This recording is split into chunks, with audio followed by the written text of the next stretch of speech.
여러분 아주 반갑습니다. 지금부터 600년 전 체코의 수도 프라하라고 하는 수도가 있는데, 프라하 국립대학 총장을 지내고 유명한 신학자고 개혁자였던 잔 후스라는 사람이 있었습니다. 이 사람이 그 당시 유럽교회가 너무도 타락했기 때문에 타락한 유럽교회의 개혁을 위해서 개혁을 외치다가 로마 캐토릭 교회에 미움을 사가지고 잡혀가지고 프라하 그 도시 수도의 광장에다 데려다 놓고 장작불을 지르고 거기다 화형을 시켰습니다. 화형되어 죽어가면서 한 유명한 얘기가 있습니다. 너희들이 지금 나를 작은 새 한 마리 잡듯 화형에 시키지만은 앞으로 100년이 지나면 큰 새가 나타날 터인데 그 새는 너희가 감당치 못하리라. 그리고 화형당했습니다. 그리고 루터가 나타난 겁니다. 루터가 102년 후에 1517년 10월 31일 독일 비텐베르크 성문에다가 95개 논제를 망치질하는 모습입니다. 전 그 앞에까지가 사진을 찍어 왔어요. 그때 어느 학자는 뭐라고 인간이 루터가 95개 논제를 갖다 여기다 붙이고 망치를 거기다 붙이는 망치 소리는 개신교의 탄생을 알리는 축포 소리요, 로만 캐토릭에는 사망 선고를 알리는 조종 소리가 되었다라고 얘기했습니다. 그리고 나서 이 507주년 되는 팔복에서 제가 종교개혁 설교를 하게 되었습니다. 루터의 종교개혁에 대해서 잔 후스는 그렇게 얘기했는가 하면은 20세기의 세계적인 석학 토마스 칼라일은 이렇게 얘기를 합니다. 뭐라고 얘기를 한 거 아니, 루터의 말로 루터는 지성과 용기, 애정과 무결함에 있어서 위인 중에 위인이요 영적인 영웅 중에 영웅이요 예언자이다. 이 세대와 앞으로 다가올 세대는 루터에 대해서 감사할 것이다. 이 세대와 다가올 세대는 루터에 대해서 감사할 것이다. 루터의 종교개혁 업적이 너무나도 대단하고 위대했기 때문에 이런 얘기를 하고 있는 겁니다. 종교개혁 507주년을 맞이하면서 값진 유산이 뭘까? 루터가 우리에게 물려준 값진 유산이 과연 무엇일까 생각할 필요가 있습니다. 유산하면은 재산 상속의 유산이 있습니다. 재산 상속 유산이라고 합니다. 백수십 년 전 미국의 석유 재벌이 되어서 엄청나게 돈을 많이 번 록펠러라는 사람이 있는데, 이분은 돈을 많이 벌어가지고 록펠러 재단을 만들어가지고 재단 이름으로 시카고 세계적인 명문 대학입니다. 시카고 대학을 비롯해서 미국 내 수십 개의 대학을 갖다가 자기 재단 이름으로 설립해주고 전국에 수백 개의 도서관을 지어줬고 전국에 수천 개의 교회를 지어서 바친 사람이 록펠러입니다.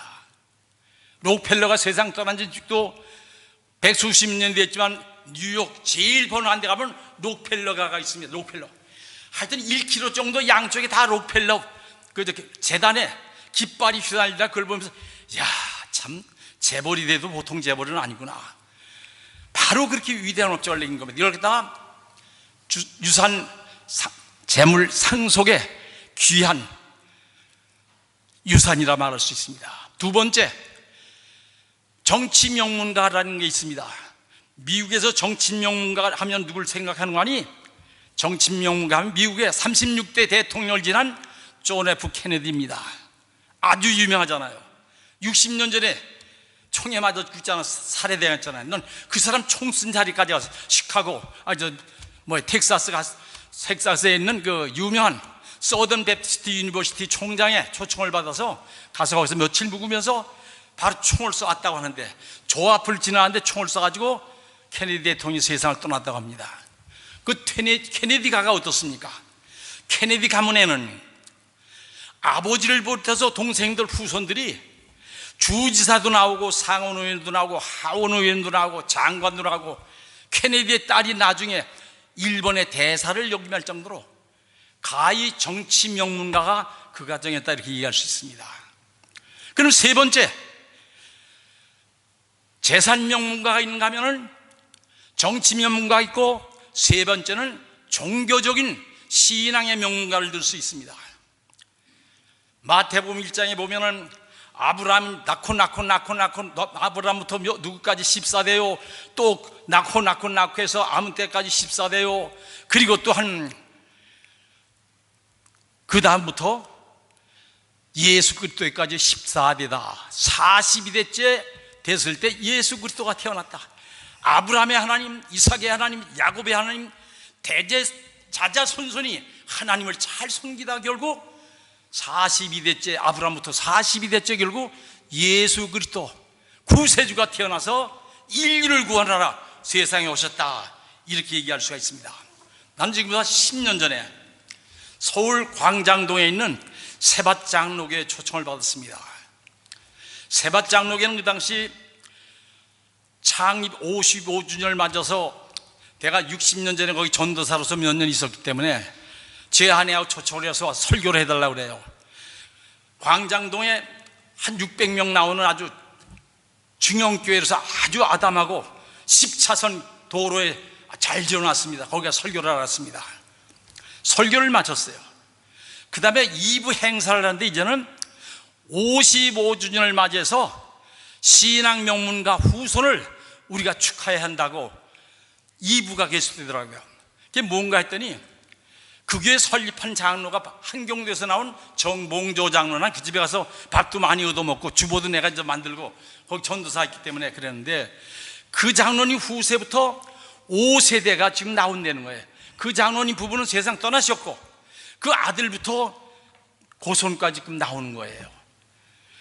그리고 55년, 개척부터 55년 동안 교회를 섬겼기 때문에 교회가 축하를 해준다면서 가족도 한 10몇 명을 쭉 앞에다 세워놓고 박수를 보내고 축하패를 교회가 이름을 주고 축하 선물을 아주 굉장히 큰 거를 선물을 또 주더라고. 그때 느낀 것이, 야, 정말 축하받을 만한 가정이다.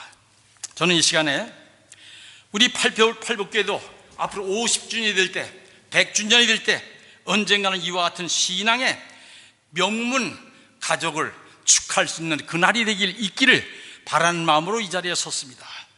그러면 종교개혁의 값진 유산, 루터가, 여기 95개 논제를 붙이고 있는 그 루터가 우리에게 넘겨준 신앙에 있어서 종교개혁의 값진 유산은 무엇일까? 세 가지 루터가 얘기한 게 있습니다. 그것이 뭔가 하니, 은혜만으로, 신앙만으로, 성서만으로, 세 가지만으로가 루터가 우리에게 값진 유산으로 준 유산이라, 이렇게 말할 수가 있습니다. 내가 총장 시절에 전국신학대학 협의회 회장을 했습니다. 전국 교육부가 인정한 대학이 40개가 되는데, 신학대학 협의회 회장을 해서 서울장신대학에서 신학대학 총장들을 조창기도에 초청해서 갔습니다. 채플이 예배당 한 1000명 들어오는 큰 채플인데, 들어가기 전에 밖에 높은데 한 4, 5층 되는 높은 데다 한글로 은총만으로, 믿음만으로, 성서만으로 그걸 붙인 걸 보고, 야, 여기는 루터교회나 붙여야 할 슬로건이 여기 붙어 있구나. 장로교, 신학대, 서울장신대학 채플관 제일 꼭대기 그거 있어요. 그 다음에 바로 그해 9월 달에 모든 장로교회가 이제 뭘 하는 거 아니? 장로교 총회가 모이는데, 신문에서 봤어요. 어느 장로교 총회 모이는데, 그 총회장 앞에 걸개를 갖다 걸었는데, 거기다 뭐라 말이야? 솔라 그라티아, 솔라 피데, 솔라 스크립투라. 레틴어로 쓴 거예요. 은총만으로, 믿음만으로, 성서만으로. 그걸 장로교 총회라는데 현수막을 이렇게 거는 것이 신문에 난 거예요. 근데 그걸 보고 참 한국 교회들이 대단하구나. 오늘 오후에 서울 광화문 광장에 초교파, 개신교 초교파 이름으로 종교개혁 507주년 기념 기도회와 예배가 있습니다. 60몇만 명이 벌써 신청을 했어요. 나도 참석한다, 우리 교회도 참석한다, 우리 교회 몇 명 가다 뭐한 60몇 명이 하고 주최 측에서 100만 명이 모인데 뭐하러? 루터의 종교개혁 507주년 감사 예배, 축하 예배를 위해서 광화문에 100만 명이 모여가지고 예배 드린다 이겁니다. 100만 명 모이는 게 어느 정도인가? 옛날 1970년대 빌기렘 목사가 여의도 광장에서 집회할 때 난 옥수동 루터교회 목사면서 예배 끝나고 바로 교인들 들고 버스 타고 여의도 광장에 갔어요. 100만 명 모일 때 갔어요. 참 어마어마해요. 오늘 그런데 광화문 광장에서 100만 명이 모여가지고 종교 칼빈을 기념하는 게 아니에요. 웨슬레를 기념하는 것이 아니에요. 말틴 루터의 종교개혁 507주년 감사예배, 축하예배 드린다고 광화문 광장에 모이는 거예요. 얼마나 뜻있는 이런 집회겠습니까, 여러분들?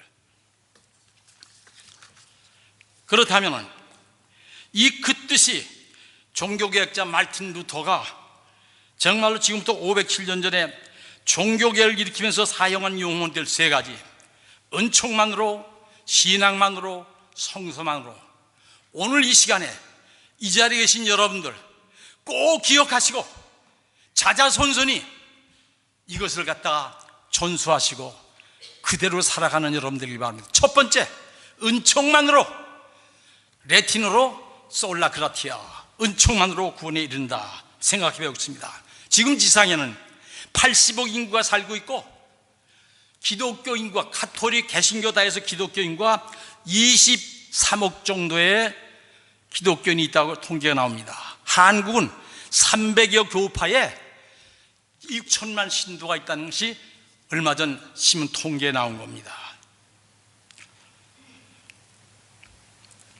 그러면 우리 예수 믿는 사람들이 교회를 나오는 이유가 뭡니까? 그것은 다른 것이 아니라 예수 믿는 사람들이 교회 나오는 것은 구원받고 영생복락 받기 위해서 교회 나오는 것이 아닙니까?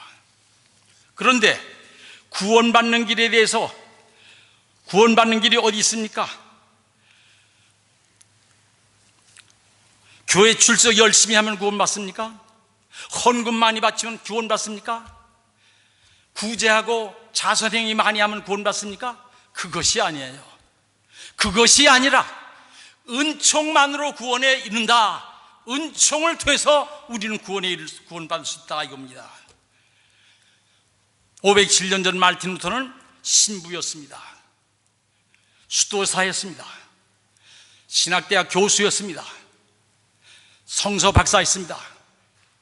나는 총장실에 이제 거기들 학교에서 이제 종교개혁 500주년을 앞두고 500주년 전 5년 전에 암만 해도 루터가 종교개혁 일으킨 데 가서 한번 좀 이것저것 많이 듣고 보고 배우고 와야겠다 해서 여행자를 모집했습니다.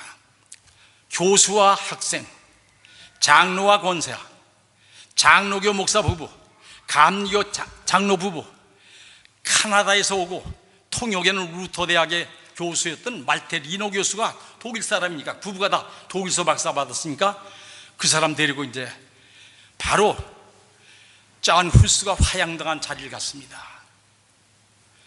거기서 하루 저녁 자고 루터가 안수받은 성당에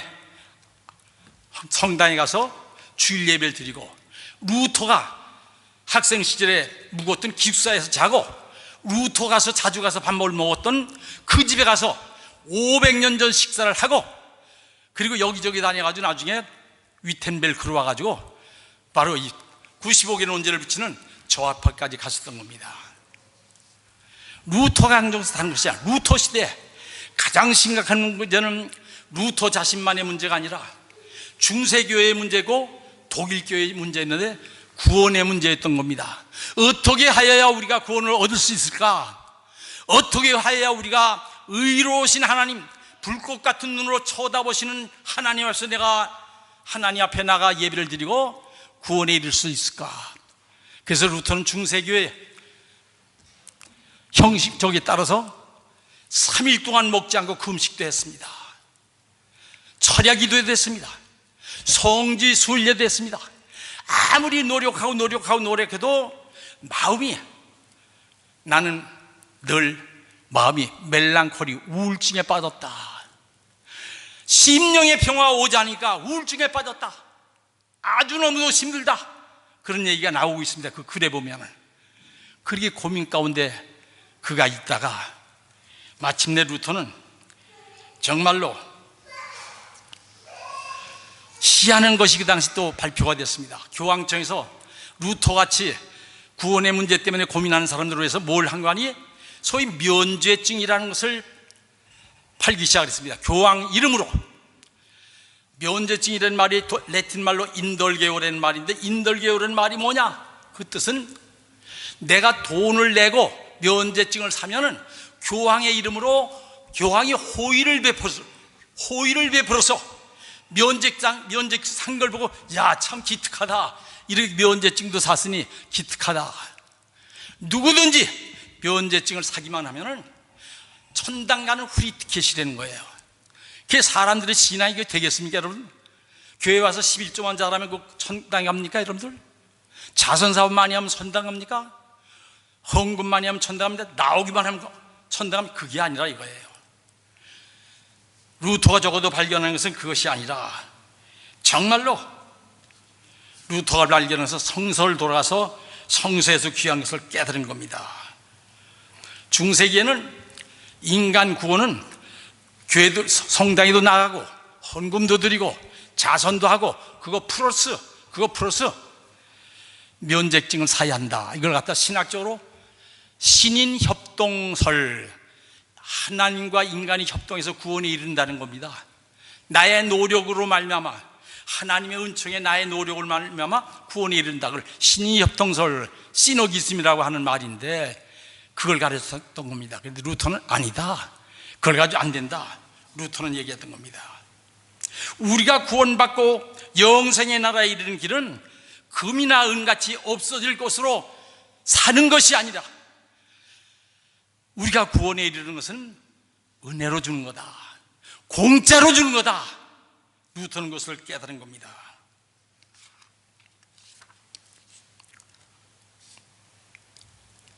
둘째로 루터는 은총만으로, 믿음만으로, 첫째는 은총만으로, 둘째 믿음만으로 라고 하는 것을 발견한 겁니다. 하나님은 우리 모든 인간을 너무나도 사랑했기에 우리 조상 아담이 하나님 앞에 불순종하고 하나님의 품을 떠난 인간들을 하나님 품에 돌아오기를 참 많이 노력해서 많은 예언자들 보내가지고 회개하고 뉘우치게 하고 있습니다. 그럼에도 불구하고 안 되니까 끝내 하나님께 하나밖에 없는 독생자 예수 그리스도를 세상에 보낸 겁니다. 예수 그리스도를 세상에 보낸 겁니다. 그래 누구든지 예수 그리스도가 보냈는데 누구든지 예수 그리스도의 십자가의 저 공로, 저 십자가의 사건은 2000년 전 갈보리 산상 위에 세웠던 예수 그리스도의 저 십자가, 저거는 예수 그리스도가 십자가 위에서 살이 터지고 피를 쏟친 저 사건은 바로 우리 죄의 값을 대신하기 위해서, 대속하기 위해서 십자가 위에서 못 박혀 돌아가셨다. 그거를 믿기만 하면, 우리 하나님이 그걸 믿기만 하면 그것을 보시고 세상의 80억 인구 다 구원할 수 있다, 구원받을 수 있다. 그것을 우리에게 가르쳐 주는 겁니다. 따라서 우리는 매주 말씀을 통해서 우리가 은혜를 받고 성찬을 받을 때마다 성찬의 떡과 잔이 뭐냐? 2000년 전 예수님께서, 죄 없으신 예수님께서 내 죄를, 여러분의 죄를, 인류의 모든 죄를 대속하시기 위해서 대신 죽어야 할 죽음을 예수님이 2000년 전 갈보리 산장에서 십자가에 못 박혀 돌아가셨다. 그것을 우리에게 실제적으로 보여주는 것이 떡은 예수의 성체입니다. 잔은 예수 그리스도의 보혈을 말하는 겁니다. 떡과 잔을 받을 때마다 예수님이 나를 위해서, 우리를 위해서 십자가에서 못 박혀 돌아가셨으니 나도 이제부터 가정에 들어가서, 사회에 들어가서, 직장에 들어가서, 학원에 들어가서 다른 사람을 위해서 예수처럼 자기 희생적인 삶을 살 것을 가시적으로 보여주는 겁니다. 그러니까 우리는 성찬을 받을 때마다 이거 여성교에서 만든 포도주가 맛있네 없네 쉬네 어쩌네 그것이 아니라 2000년 전 내 죄를 대속하기 위해서 십자가에 못 박혀 돌아가셨던 예수님의 보혈이다. 떡을 받을 때마다 예수님의 몸이다. 그런 생각을 하고 성찬의 떡과 잔을 받은 우리는 가정과 직장과 학원에, 공장에 가는 곳마다 자기 희생적인 삶을 살 때 우리 사회가 변화되고 우리는 또한 구원에 이르게 된다 말할 수가 있는 겁니다. 세 번째로 생각할 수 있는 건 뭔가니? 세 번째로 생각할 수 있는 뭔가니? 오직 성경만으로입니다. 솔라 스크립투라라고 하는 것을 들 수 있는데, 중세기 가톨릭 교회에서는 신구약 성경 66권 가지고는 안 된다 이거예요. 소위 신구약 성서 외경이라고 하는 것을 써가지고, 외경 66권 플러스 외경 플러스 교황이 여러 가지 법령을 만드는데, 그렇다가 교령이라고 하는데, 교령 플러스 세 가지 신구약 성서 외에 외경, 교령집 세 가지를 합해가지고 구원에 이른다라고 가르쳤습니다. 그런데 루터, 성서 박사였던 루터는 절대 그것이 아니다. 신구약 성서 마지막 교이 뭔가 하니 요한계시록입니다. 요한계시록 22장 마지막 장에 22장 18절에 보면은 누구든지 이 성경의 말씀에서 무엇을 죄하면은 이건 내 마음에 들지 않아, 이건 21세기에 맞지 않아, 죄해버리면은 성경에 기록된 저주를 받을진저. 사도 요한이 그렇게 쓴 거예요. 22장 19절에 뭐라고 했던 거니? 누군지 이 말씀에서, 이 말씀에 무엇을 더하면은, 플러스하면은, 가톨릭처럼 플러스하면은 그 사람은 성경이 기록된 생명나라에 들어가지 못한다. 따라서 루터는 종교개혁을 일으키면서 신구약 성서 66권 이것은 신앙과 행위의 norm of faith, 신앙의 근본이다. 66권 외에 다른 것은 필요 없다. 이것만이 인간을 구원할 수 있는, 인류를 구원할 수 있는 근본적인 신앙의 규범이 여기에 기록되어 있기 때문에 여기다 더해도 안 되고 빼서도 안 된다. 로만 가톨릭이 그렇지 않은 걸 가르쳤기 때문에 루터는 아니다. 그걸 갖다 모노기즘, 단독 사용은 하나님만이 인간 구원하는 길을 가르쳐줬다. 오직 은총만으로, 믿음만으로, 성소만으로 가르쳐줬다라고 얘기를 할 수가 있는 겁니다. 그래서 루터는 종교개혁을 일으키면서 성서로 돌아가자, 사도들의 가르침으로 돌아가자, 예수 그리스도에게 돌아가자. 예수님만이 여러분과 나의 지구촌의 모든 인류에게 희망이 된다. 그래서 사도 서간문에 다른 일, 예수 그리스도 외에 다른 이름으로서는 구원을 받을 수 있는 이름을 준 일이 없다. 부처님을 믿는다 해서 구원받는 게 아니에요. 모슬렘, 이슬람, 마호메트를 믿는 데서 구원받는 게 아니에요. 공자님을 믿는 데서 구원받는 것이 아니에요. 오로지 예수 그리스도를 통해서만 구원에 이르게 된다. 오늘 요한복음 8장 31절에서 너희가 진리를 알지니 진리가 너희를 자유케 하리라. 그 진리만이 우리를 자유케 합니다. 모든 여러 가지 우리를 얽매이신 죄악으로부터 우리를 자유케 합니다. 사망 권세로부터 자유케 합니다. 한숨과 탄숨과 절망으로부터 자유를 받습니다. 따라서 우리는 종교계획의 적자라고 말할 수 있는 우리는 자녀들에게 부지런히 이 말씀을 가르치고 자녀들로 하여금 성경을 사랑하게 하고 성경을 시대하게 하고 기회 있을 때마다 집안에서 성경을 읽으면서 같이 은혜를 받아야 하는 겁니다. 그래서 이스라엘 사람들은 신명기 6장 4절에서 쉐마 이스라엘, 이스라엘아 들어라. 히브리어에 쉐마 이스라엘, 들어라 이스라엘아, 나는 만군의 주 여호와 하나님이니 너는 내 말을 듣고 내 자녀에게 부지런히 가르쳐라. 우리 집안의 자녀들에 가르쳐서 교회 데리고 나와야 합니다. 직장에 유색에 전도해서 교회로 데리고 나와야 합니다. 모든 사람에게 복음을 전해서 민족 복음화를 이끌어가지고 이 자리가 차고 넘칠 뿐만이 아니라 대한민국의 모든 교회들이 크게 민족 복음화를 이바지해서 대한민국 어딜 가든지 하나님의 사랑과 정의가 하수처럼 흐르는 아름다운 대한민국 되기를 축원합니다. 기도하겠습니다. 사랑과 은혜가 충만하신 하나님, 이 자리에 머리 숙인 사랑하는 팔복교의 권속들, 이 제단에서 팔복의 말씀이 지속적으로 생명의 생수처럼 흘러내리게 하시고 지속적으로 전포되어서 이 지역사회가 복음화되고 용인 시민이 복음화되는 귀한 역할을 감당하는 팔복교회 되게 하여 주시옵소서. 우리 주 예수 그리스도 이름 의지하여 기도하옵나이다. 아멘. 봉헌이 형과 함께합니다.